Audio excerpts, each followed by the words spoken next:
Oke, halo, selamat malam kepada para investor dan trader di tanah air. Apa kabarnya?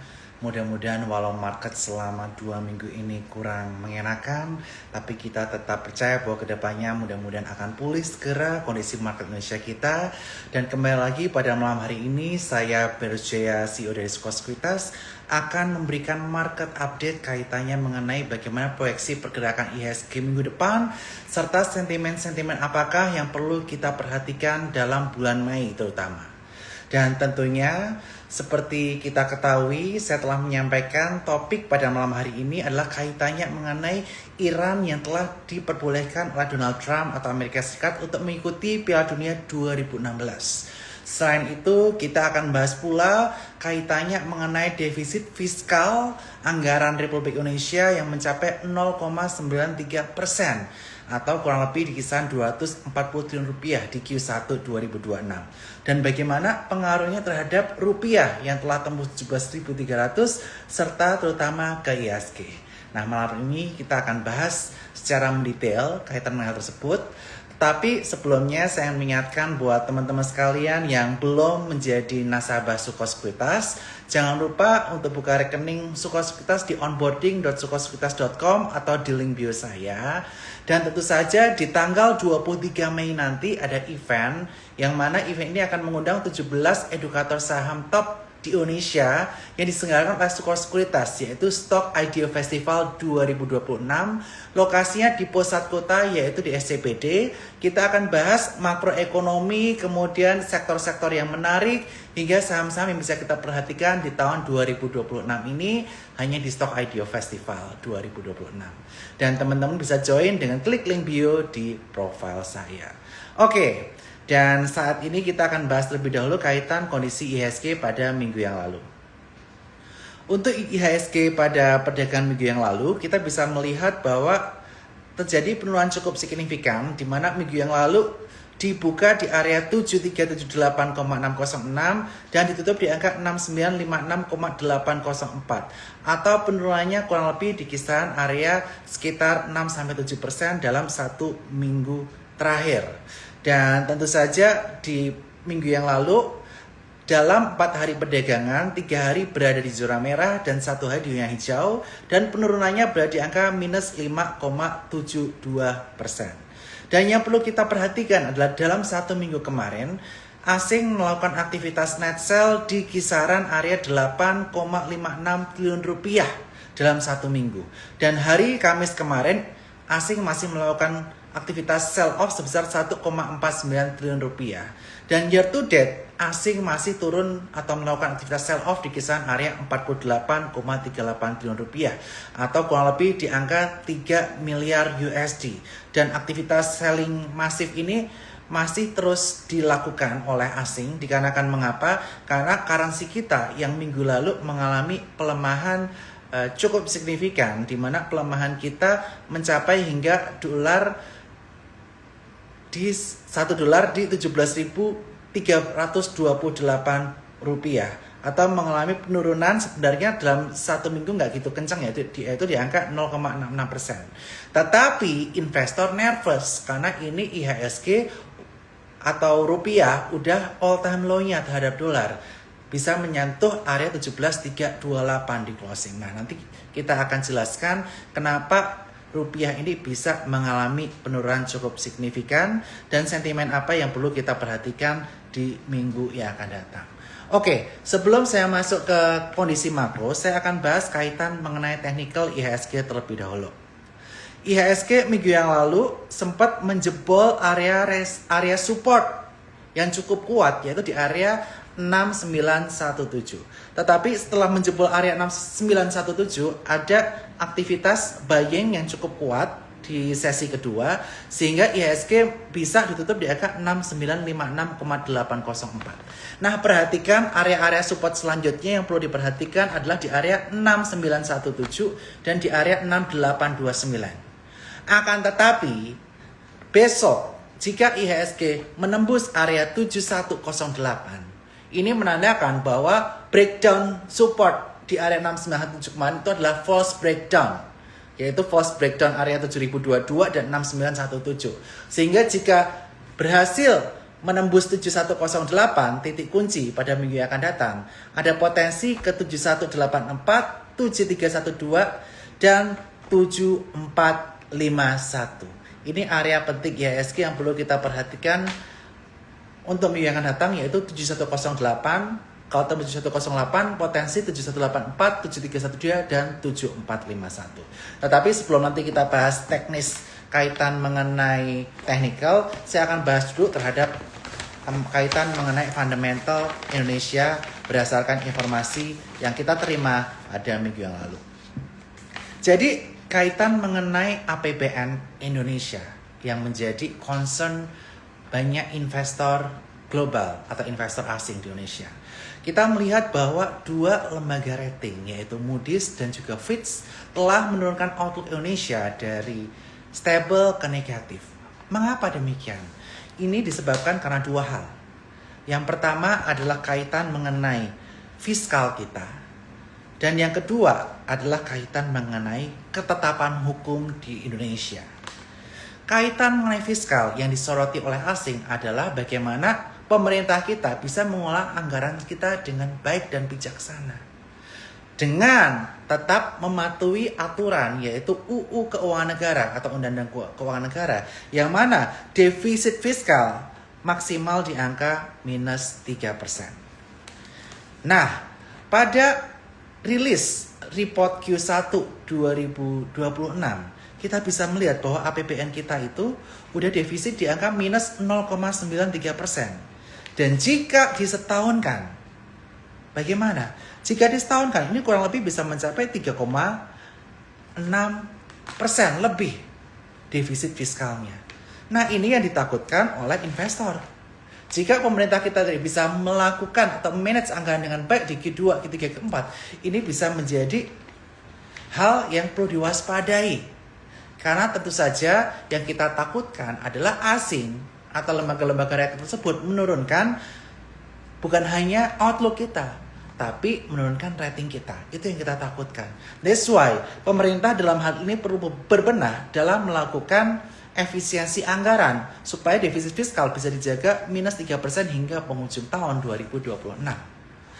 Apalagi saat ini harga oil cukup tinggi ya teman-teman sekalian. Di mana berdasarkan data dari investing.com, saya bisa melihat bahwa Brent oil yang menjadi patokan harga minyak seluruh dunia saat ini diperdagangkan di harga 108,17 USD per barel. Ini naik signifikan, kurang lebih kenaikannya ada di kisaran area 60-70% dari harga minyak tahun lalu yang rata-rata di kisaran angka 60-70 USD per barel. Nah, itu yang perlu pemerintah manage. Jangan sampai kita jebol 3%. Kalau kita jebol, apa yang harus kita lakukan? Revisi Undang-Undang Keuangan Negara. Terus investor jadi kurang percaya dengan pengelolaan keuangan Republik Indonesia. Itu yang ditakutkan dan itu sudah di-state di dalam dua statement lembaga rating yaitu Fitch dan juga Moody's. Itu yang pertama. Yang kedua adalah kaitan mengenai ketetapan hukum di Indonesia. Nah, tentu saja ketetapan hukum di Indonesia ini menjadi pertanyaan banyak pihak. Karena mengapa? Karena perusahaan terutama asing jika udah investasi di Indonesia, tentu saja mereka pengen bisnis mereka lancar-lancar aja ke depannya. Betul nggak? Tentu saja mereka ingin bisnis mereka itu tidak ada gangguan, terutama dalam hal ketetapan hukum. Nah, di awal tahun 2026 ini ada kaitannya mengenai tambang martabe milik United Tractor yang disengketakan oleh pemerintah. Nah, ini menjadi kekhawatiran. Apakah investor asing yang investasi di Indonesia nanti ketetapan hukum itu bisa didapatkan atau tidak untuk menjalankan bisnis dalam jangka panjang? Dan yang kedua adalah kaitan mengenai kebijakan-kebijakan pemerintah itu yang cenderung masih belum baku. Nah, kebakuan dan ketegasan pemerintah ini sangat diperlukan supaya investor asing itu bisa yakin untuk berinvestasi ke Indonesia, baik itu melalui foreign direct investment ataupun investasi ke obligasi ataupun pasar saham. Kuncinya adalah pemerintah harus lebih bijaksana, tegas dalam bertindak sesuai dengan protokoler atau aturan-aturan yang berlaku. Nah, oleh karena itu tidak mengherankan karena dua hal ini rupiah kita melemah hingga 17.328.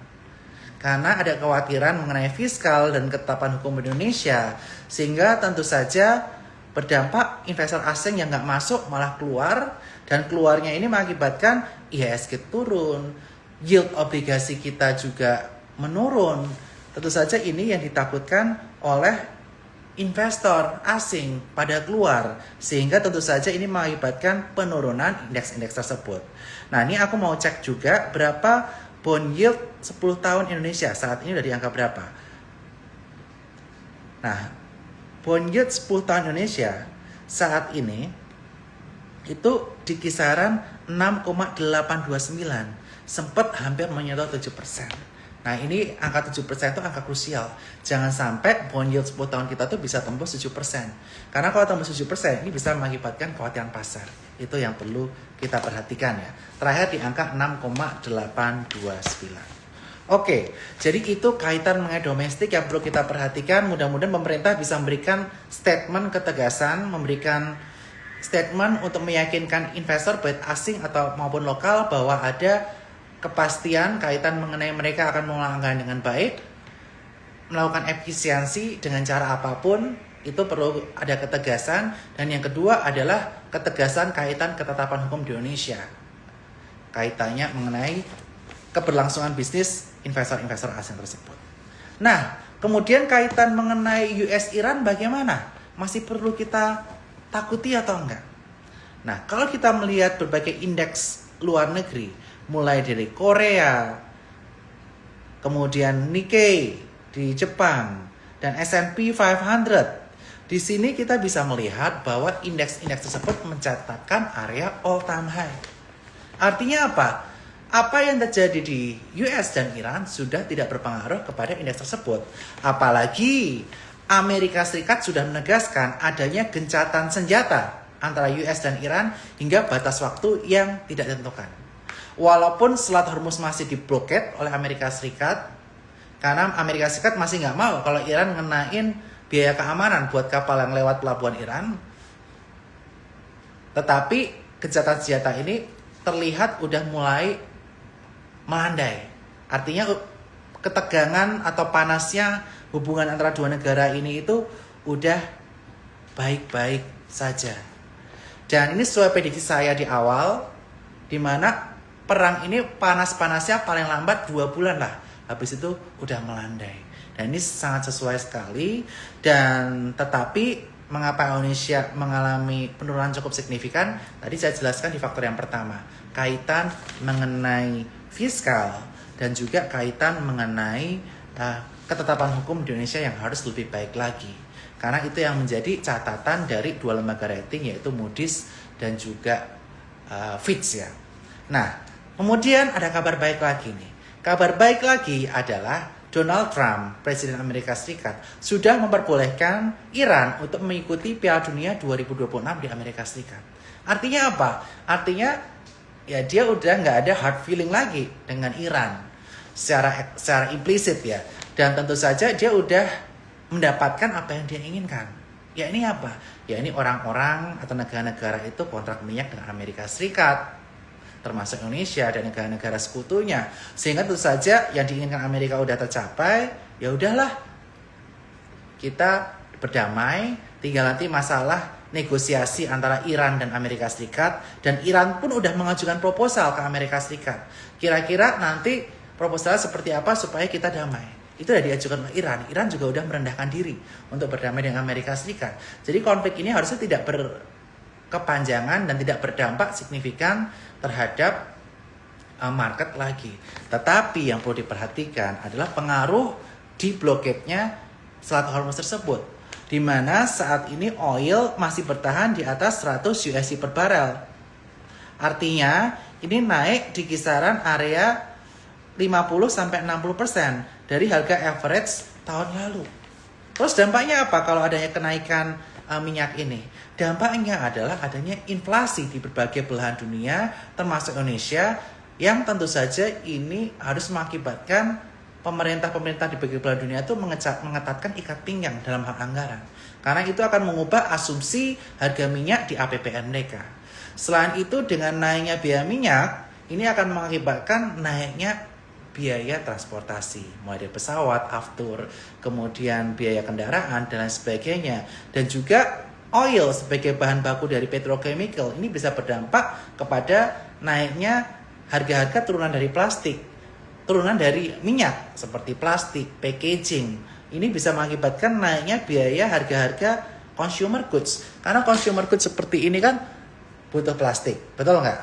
Kemudian semuanya itu packagingnya butuh plastik. Karena kalau butuh plastik artinya apa?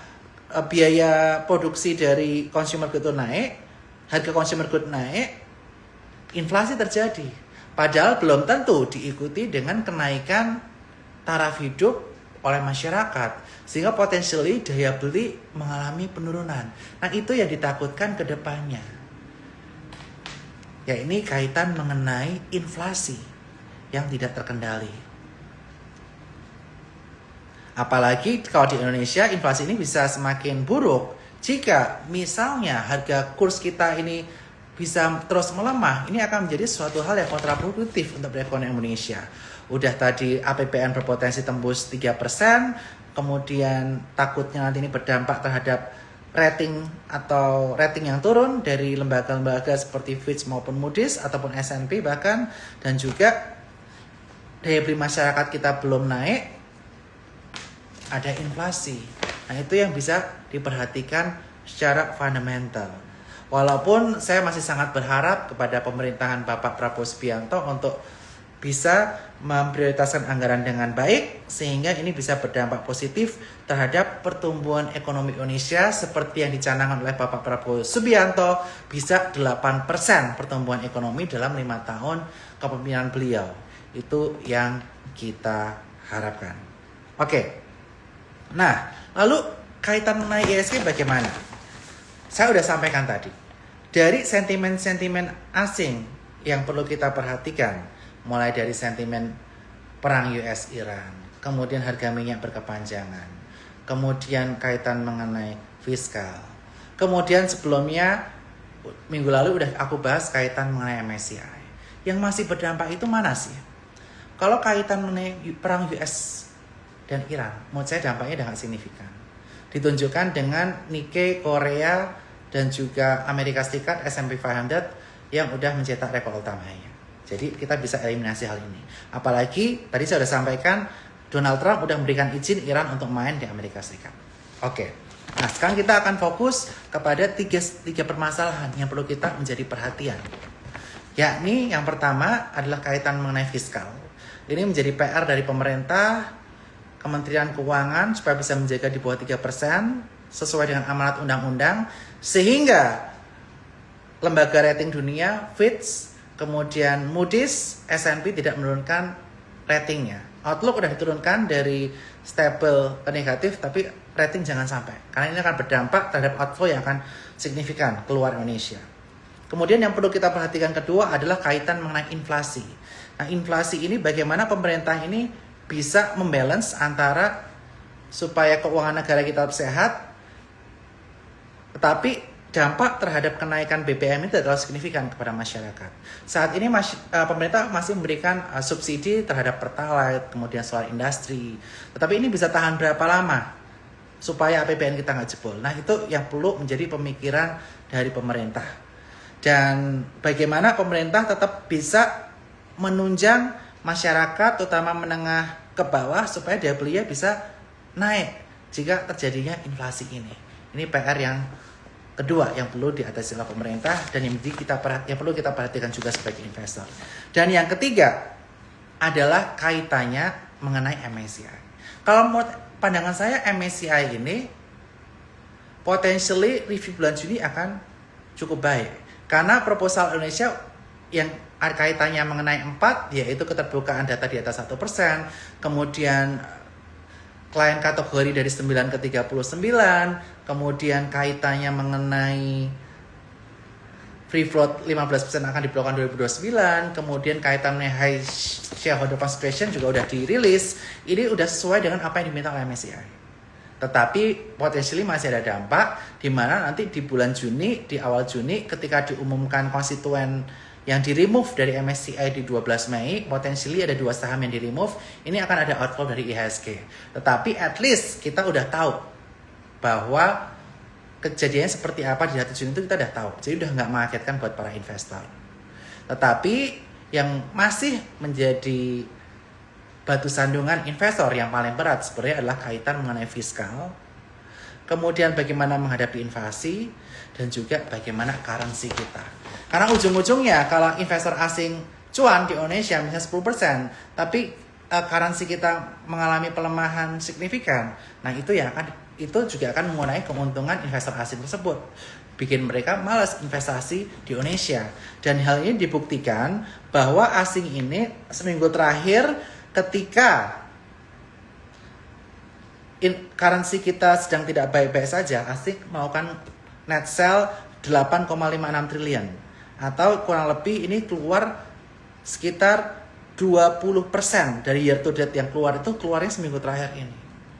Kurang lebih seperti itu yang perlu kita perhatikan. Nah, parameter apa yang bisa kita perhatikan untuk trading di minggu yang akan datang atau di bulan Mei? Parameter pertama adalah secara teknikal.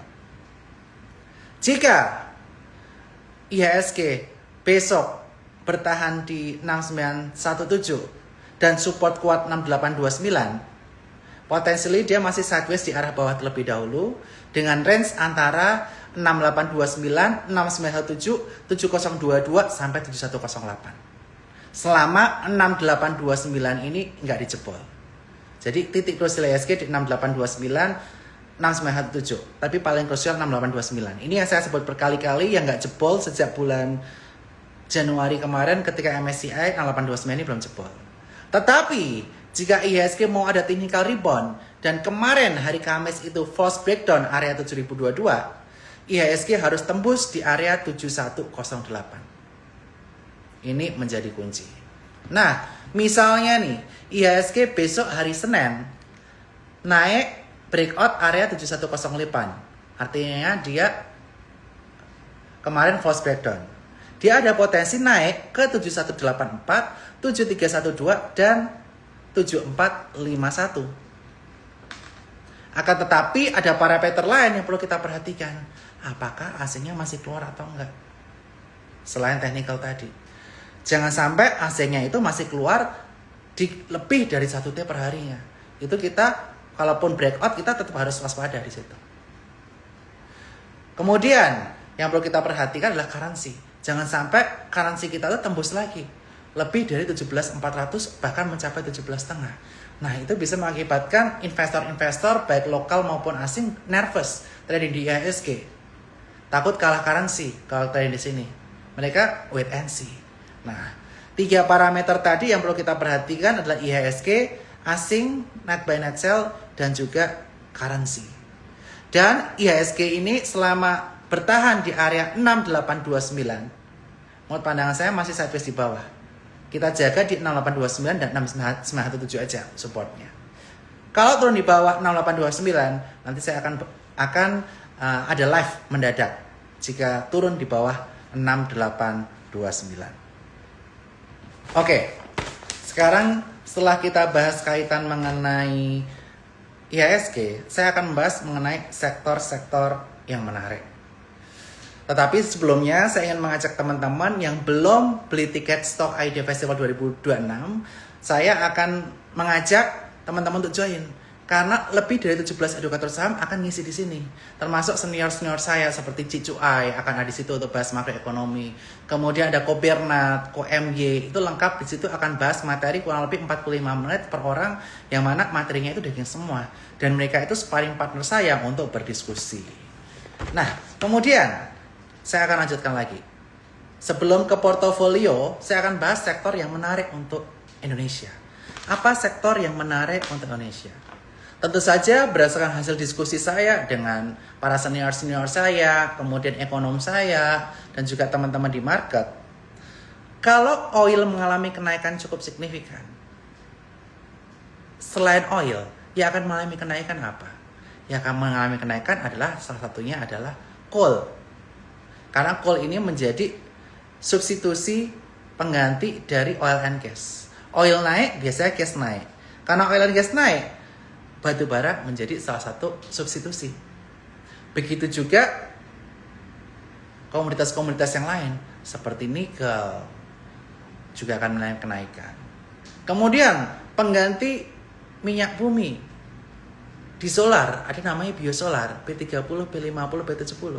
Demandnya naik, harga CPO juga mengalami kenaikan. Dan Indonesia ini diuntungkan dengan adanya kenaikan harga komoditas. Karena mengapa? Karena Indonesia salah satu negara dengan penghasil komoditas terbesar dunia. Nah, inilah yang perlu dimanfaatkan oleh pemerintah untuk menjaga defisit APBN kita di bawah 3%, dan juga ini harus dimanfaatkan oleh para trader untuk mengisi portofolio kalian. Kurang lebih seperti itu. Dan di sini saya bisa sampaikan harga beberapa komoditas yang bisa diperhatikan. Natural gas ini juga mengalami kenaikan cukup signifikan. Kemudian yang bisa diperhatikan juga nikel. Nikel ini ada di angka 19.312,5 USD per tonnya. Nah, nanti kita akan bahas saham nikel juga di pemain depan ya. Dan juga komoditas untuk coal. Saat ini Newcastle Coal ada di harga berapa? Newcastle Coal hari ini perdagangan minggu lalu ini harganya di kisaran area 134 USD per tonnya. Jadi ini menarik banget untuk bisa diperhatikan kaitan mengenai komoditas. Nah, sekarang saya akan bahas kaitan mengenai strategi investasi mulai dari pemain belakang.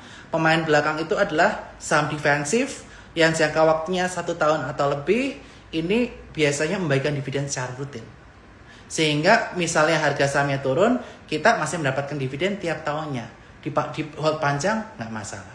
Saham pemain tengah itu kaitan mengenai saham yang secara siklus lagi bagus. Didominasi kalau kondisi saat ini adalah saham related sama energi dan komoditas. Nah, saham pemain depan adalah saham alfa. Tetapi kita harus lebih disiplin kaitan mengenai area stop loss dan lain sebagainya, karena saham alfa ini tentu saja high beta, naiknya kencang, turunnya kencang. Jadi kita harus disiplin. Dan nanti saya akan bahas untuk spesial saham yang lagi banyak rumor kaitan mengenai corporate action. Oke. Saham pemain belakang.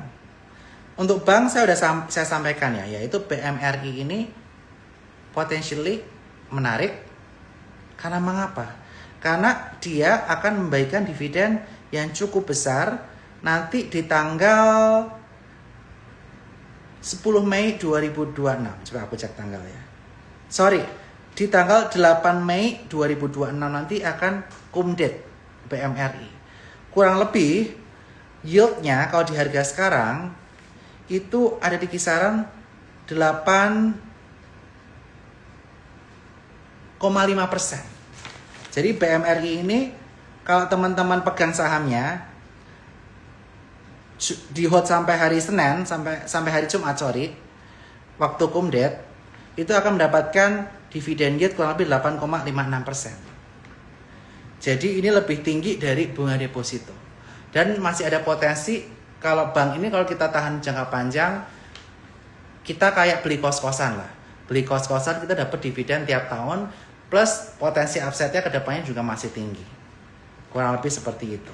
BMRI ini untuk bank masih cukup menarik.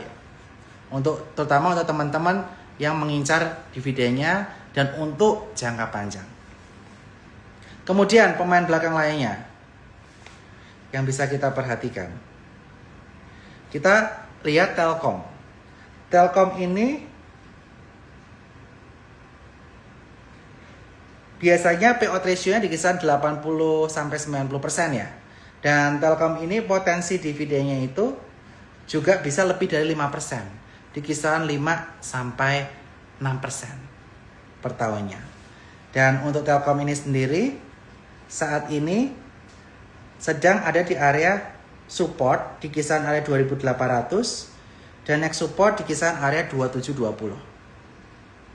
Jadi kalau beli saham-saham big caps itu karena dia bebannya berat, free floatnya besar, kejar di area-area support. Itu yang perlu diperhatikan. Kalau PMRI tadi saat ini area support yang bisa diperhatikan di kisaran area 4350 dan selanjutnya di area 4300. Oke, kemudian Excel. Kalau Excel ini nggak bagi dividen, tapi tahun lalu dia kitchen shrinking. Jadi tahun ini potensi bukunya bagus,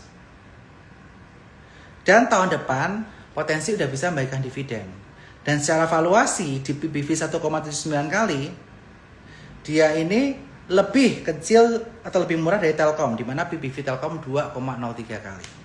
Jadi ini bisa kita perhatikan Excel. Excel ini area support selanjutnya yang bisa diperhatikan adalah 2830. Next ya, di kisaran 2760. Jadi untuk pemain belakang sekarang ada 3 ini, PMRI, Telkom, Excel. Jangka waktu panjang. Tapi kalau teman-teman untuk trading ini agak berat. Sekali lagi ini agak berat karena ini memang bisanya untuk panjang untuk pemain belakang ini. Nah, kalau mau trading, kita masuk ke pemain tengah atau ke pemain depan. Dan kita akan bahas ke pemain tengah kita satu persatu. Pemain tengah kita yang bisa kita perhatikan untuk jangka menengah itu berapa? Bisa mingguan, bisa bulanan. Teman-teman bisa atur strategi masing-masing, strategi swing trading atau strategi nanti patah tren jual. Nanti teman-teman bisa diperhatiin juga. Nah, untuk pemain depan yang pertama yang bisa kita perhatikan adalah Raja. Kenapa Raja ini menarik? Raja ini holding dari Ratu. Dia memiliki upstream, midstream dan juga downstream. Harga oil udah naik lebih dari 50% dari harga rata-rata tahun lalu di kisaran 65 USD per barel. Tahun ini waktu saya buka sekarang itu di kisaran 100 USD per barel.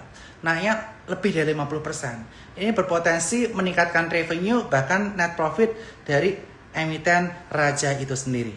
Dan kenapa Raja ini menarik? Karena dia kemarin sempat menguji area support kuat di area 4000 dan ada rejection hingga dia naik ke area 4140. Artinya apa dari rejection? Area 4000 ini area support yang cukup kuat untuk Raja, di mana dia membentuk pola double bottom atau cup and handle dengan volume kencang ketika dia breakout di area 4000 pada tanggal 8 April 2026. Ini bisa diperhatikan. Resisten pertama untuk Raja, ini saya tarik dengan menggunakan Fibonacci retracement.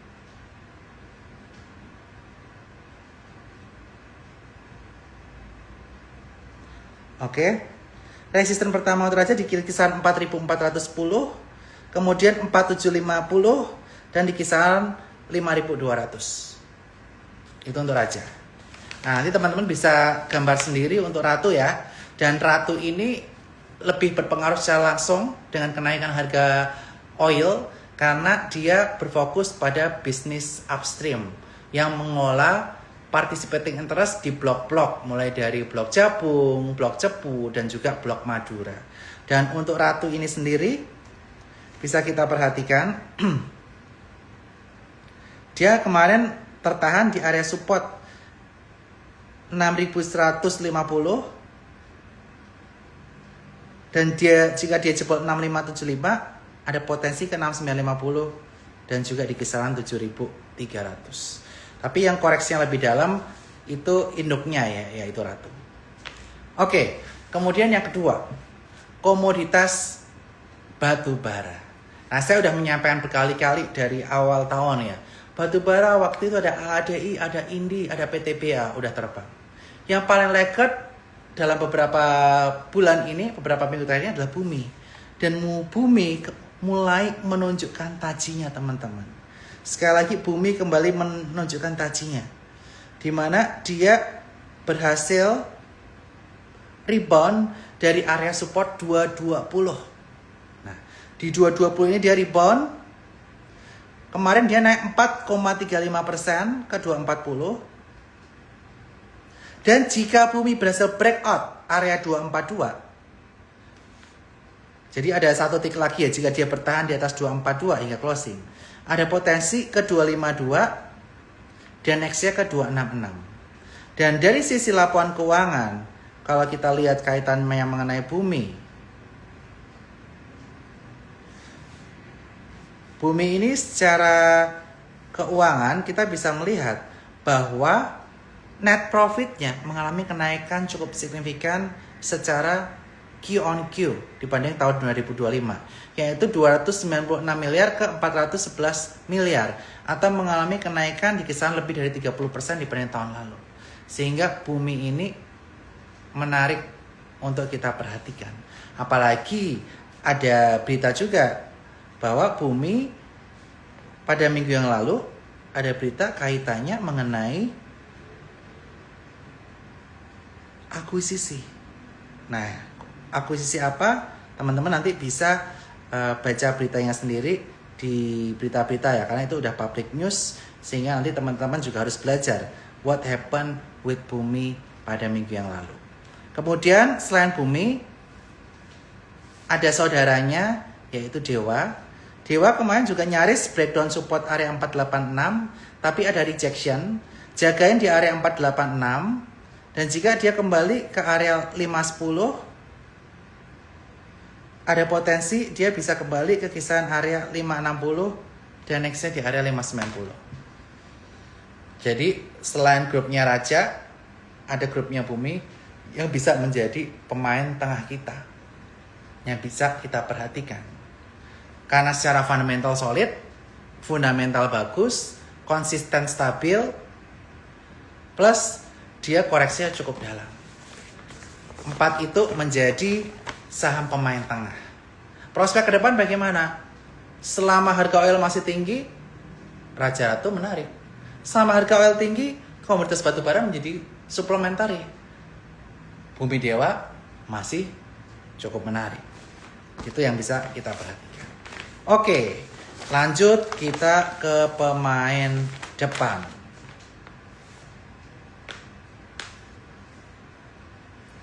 Pemain depan yang bisa kita perhatikan, yang pertama, tadi kita bahas ya kaitan mengenai perang dunia.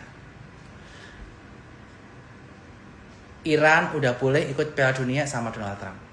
Piala Dunia kita ingat, kita biasanya nonton bola. Yang nonton bola TVRI. Betul nggak? Tapi TVRI nggak punya OTT. Kira-kira ada nggak OTT yang akan digandeng sama TVRI? Bisa ya, bisa enggak. Tapi kalau ada yang digandeng, potentially adalah grup ini. Dan grup ini sangat ramai dengan corporate action. Apalagi banyak berita yang menyatakan ada anak usaha yang mau IPO. Ada potensi dana video. Itu waktu itu dikutip sama CNBC. Tetapi dia juga punya banyak anak usaha lainnya. Dan dia invest di berbagai macam perusahaan. Seperti di laporan keuangannya kita bisa lihat, dia ada invest di rumah sakit mata, kemudian di Rans Entertainment, dan lain sebagainya. Nah, ini ada MTech. MTech ini menarik. IHSG kemarin turun dalam, dia masih naik di angka 1,23%. Dan MTech ini menjadi pemain depan. Artinya apa? Artinya kita harus siap balik badan. Kalau dia mengalami penurunan yang turun di bawah titik stop loss kita. Itu kunci dari pemain depan. Dan pemain depan ini kalau ada volume lagi kita bisa masuk lagi. No need to worry. Kalau pemain tengah porsi harus lebih banyak daripada pemain depan. Karena secara fundamental pemain tengah ini lebih solid daripada pemain depan. Apalagi MTech ini banyak pendapatan lain-lain yang mengakibatkan laporan keuangannya di Q1 sebenarnya mengalami penurunan ya. Atau bahkan minus. Karena ada investasi yang kaitannya mengenai Bukalapak dan lain sebagainya yang ada unrealized loss. Dibandingkan tahun lalu ada realized profit dari penjualan Grab. Itu kaitannya mengenai MTech. Jadi kalau pemain depan ini lebih sentiment driven. Kalau fundamental driven itu di pemain tengah tadi dan pemain belakang. Ya. Ada pengaruhnya nggak laporan keuangan jelek? Mungkin ada pengaruhnya nanti di hari Senin.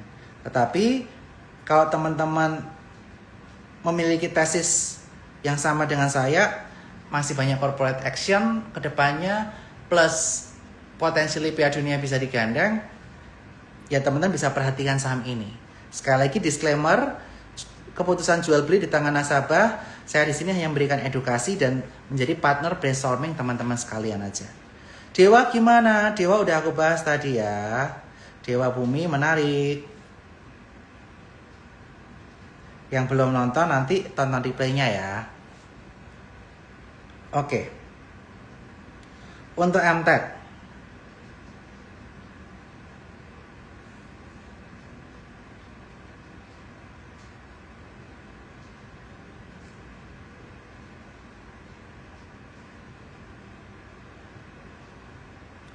Oke. Untuk MTech, kita bisa perhatikan area psikologis kita di area 800. Stop loss jika turun di bawah 790 untuk area sekarang. Dan perhatikan area Fibonacci 61,8855. Kemudian area 910 dan next 975. Tetapi MTech ini akan menarik jika dia breakout area 1000. Dia potensi bisa rally dengan membentuk pola inverted head and shoulders. Itu yang bisa diperhatikan. Kalau SMA, ya SMA ini laporan keuangannya malah lebih bagus daripada MTech. Tapi kemarin dia malah anjlok gila-gilaan. Secara laporan keuangan nih, SMA ini menarik banget ya guys. Dia dibandingkan tahun lalu naik 100%. Profit tahun lalu 153,7 miliar, tahun ini 307,6 miliar. Jadi kalau secara profitabilitas, SMA lebih menaik dari MTech.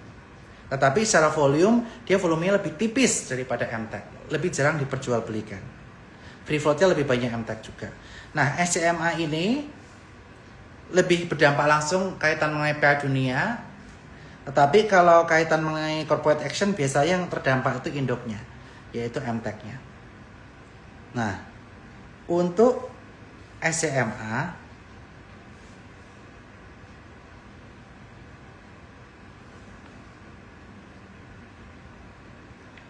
pilih salah satu aja ya guys ya, karena dua-duanya itu satu grup.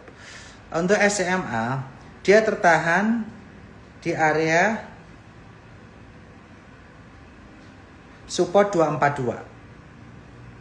Dan jika dia bertahan di atas 254, ada potensi ke Fibonacci 50% 264, kemudian 38,2276, 290 baru 312. Itu yang perlu diperhatikan untuk SMA. Saya juga surprise banget laporan keuangannya naik 100% untuk SMA ini.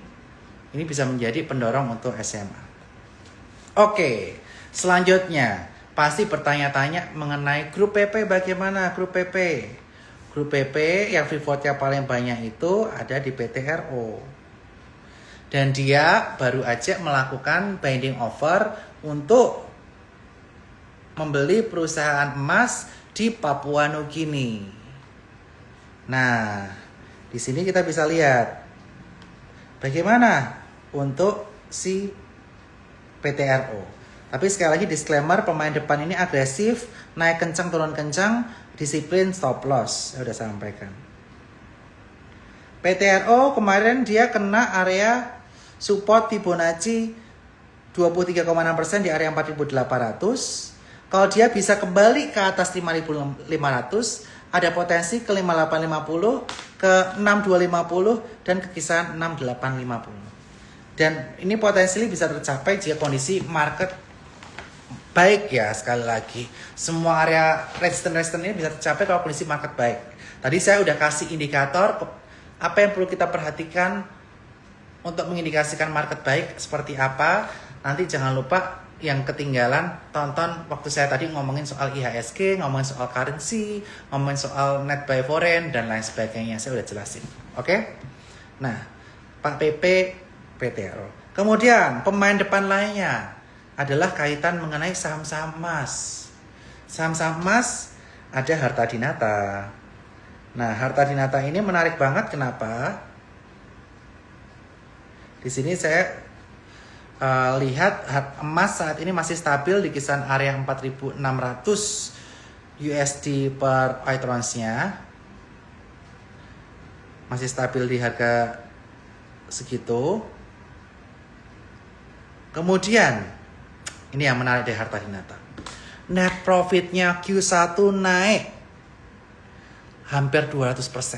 Dari cuannya 150 miliar di Q1 2025, Q1 2026 naik di 433,5 miliar. Kenapa? Karena orang-orang ini pada membeli perhiasan ketika emas naik. Bisa dipakai, terus sekalian investasi. Betul nggak? Kalau Harta Dinata tuh untungnya seperti itu. Terus, selain bisa dipakai, bisa untuk investasi, spreadnya lebar.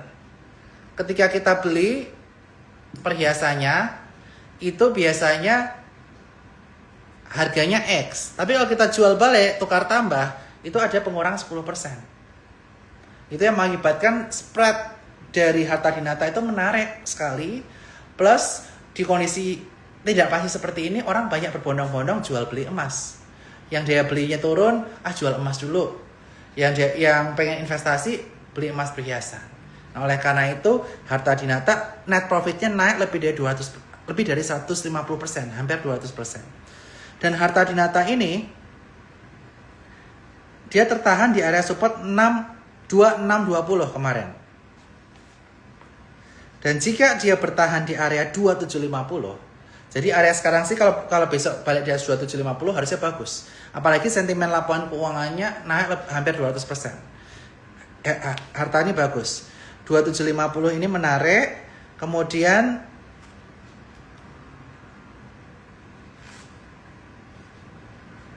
yang bisa diperhatikan adalah resisten selanjutnya di area 2930, Fibonacci 78,6% dan 3150. Jadi kalau secara laporan keuangan yang paling bagus apa? Pemain depan kita. Pemain depan kita yang paling bagus ada sih di HRTA sama tadi di SCMA. Itu bagus laporan keuangan.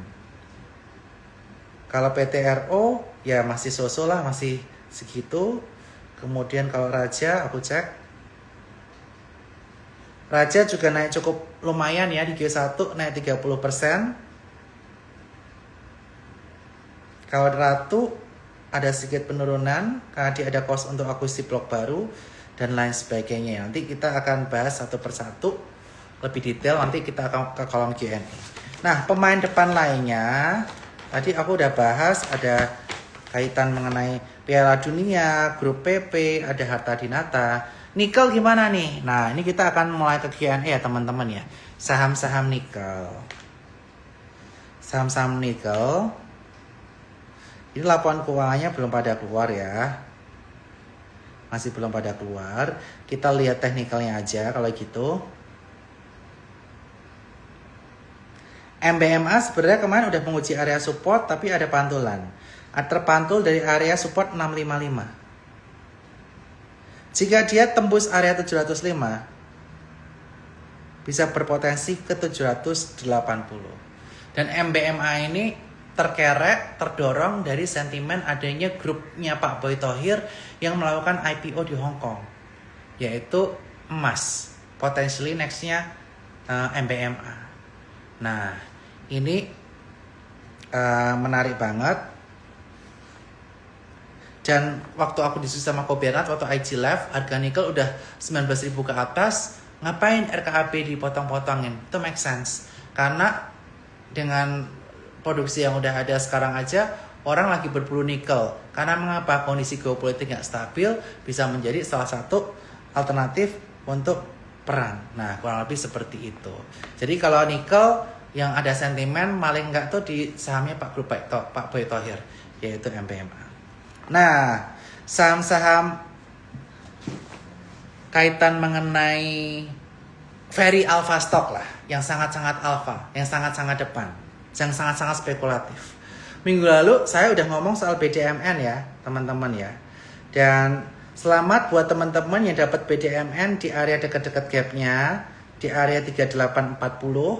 Dia tutup gap, terus naik, dan sempat mengalami kenaikan sehari bahkan mencapai 14,86%. Mengapa BDMN naik? Karena terdorong oleh berita yang ada di berbagai media, potentially dia ada merger dengan MUFG. Nah, itu yang menyebabkan BDMN naik. Nah, kalau ketinggalan BDMN gimana? Itu pasti yang ditanyakan teman-teman ya. BDMN aku tarik Fibonacci-nya waktu naik terus turun. Kalau teman-teman mau coba ambil area support yang bisa diperhatikan 4100. Stop loss kalau dia turun di bawah area 3800. Oke. Resisten di kisaran area 4800. Itu BDMN. Terus kalau kondisi perang gini, komoditas-komoditas termasuk amonia juga naik. Nah, minggu lalu saya ngomong ESA. ESA ini secara laporan keuangan net profitnya naik hampir 200% juga nih, mirip Harta Dinata. Dari 134,8 miliar di Q1 tahun lalu, sekarang naik ke 318,7 miliar. Laporan keuangannya bagus banget ini. Nah, kalau mau beli gimana? Kalau mau beli kita tunggu Fibonacci retracement-nya dulu ya. Saya bikin Fibonacci.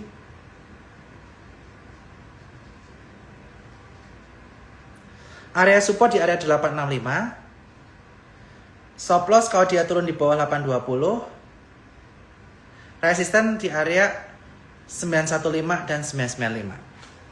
Itu yang bisa diperhatikan. Oke, kita buka Q&A. Jarang-jarang saya buka Q&A. Oke, sama emas lainnya MDKA. MDKA ini terdorong sentimen emas bakal IPO di Hong Kong juga. MDKA ini holding dari emas. Itu yang bisa kita perhatikan. Tetapi dia mengalami penurunan cukup signifikan. Tapi jika aku lihat trendline dia bagaimana? Dia kemarin kepantul dari area trendline-nya. Stop loss jika turun dia di bawah kisaran 3150 stop loss. Oke. Di bawah 3100 lah kalau teman-teman takutnya dia bentuk ekor ya. Di bawah 3100 itu bisa stop loss. Area resisten yang bisa diperhatikan di kisaran 3340 dan 3490. Di sini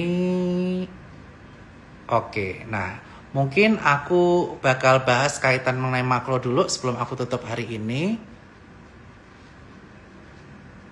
Jadi aku udah bahas kaitan mengenai kondisi IHSG. Jadi kenapa sih asing pada keluar kencang banget, bahkan dari 29 Januari 39 T, year to date keluarnya udah 48 T.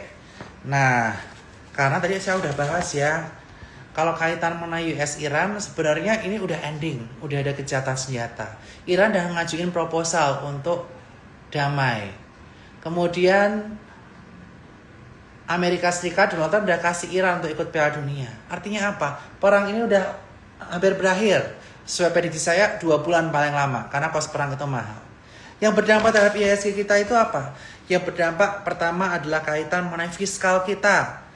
Karena di Q1 jebol 0,93% atau 240 triliun. Kalau disetahunkan lebih dari 3% atau di kisaran 3,6%. Padahal keuangan negara 3%. Nah, ini menjadi PR pemerintah yang mengakibatkan asing nervous. Kemudian APBN kita tuh oil tuh nggak segini. Oil di kisaran 80-90 revisinya. Sebelumnya tahun lalu 60-70. Kalau oil ini bertahan di atas 100 USD per barrel terus, dampaknya apa? Dampaknya budget kita terganggu. Kalau misalnya subsidinya dilonggarin, dampaknya inflasi. Nah, ini menjadi buah si malakama untuk pemerintah. Jadi pemerintah kita harapkan bisa serius memikirkan keuangan kita dan bagaimana supaya keuangan kita tetap sehat tapi tetap bisa mengendalikan inflasi. Dan yang perlu diperhatikan selanjutnya adalah kaitan mengenai MSCI. Walaupun menurut pandangan saya 4 proposal itu harusnya bisa di-approve bulan Juni nanti, tapi dia masih butuh untuk review ulang data-data kaitan mengenai yang di atas 1% dan sebagainya yang baru rilis akhir April ini. Dan IHSG besok potentially kalau nggak tembus 7108, sekali lagi kalau nggak tembus 7108, masih sideways di range antara 6829 sampai 7108. Jagain IHSG jangan jebol 6829. Kalau jebol 6829 itu bahaya. Tapi kalau besok breakout 7108, ini menjadi indikasi bahwa potensially kemarin itu false breakdown area 7022. Kalau besok tembus 7108. Tetapi di akhir hari kita harus konfirmasi lagi dengan bagaimana asing. Apakah asing itu masih net sell lebih dari 1T atau 2T per harinya. Karena itu masih tandariskan kalau asing masih buang kencang. Dan yang kedua, perhatikan currency kita. Jangan sampai besok currency kita jebol 17.400. Bahkan 17,5. Karena itu akan mengakibatkan asing atau investor lokal nervous dengan indeks kita. Jadi wait and see dulu sama indeks mereka. Nah, itu yang perlu kita perhatikan sebelum kita masuk ke saham besok. Mudah-mudahan hari ini bisa memberikan semangat baru dan mudah-mudahan di bulan Taurus ini sesuai prediksi IHSG di bulan Mei ini bisa melawan bulan Mei dari tahun-tahun sebelumnya, bisa rally dan bagus kalau IHSG bisa tembus 7451 lagi. Artinya apa? Kita bisa menuju bullish season lagi. Terima kasih semuanya dan bye-bye.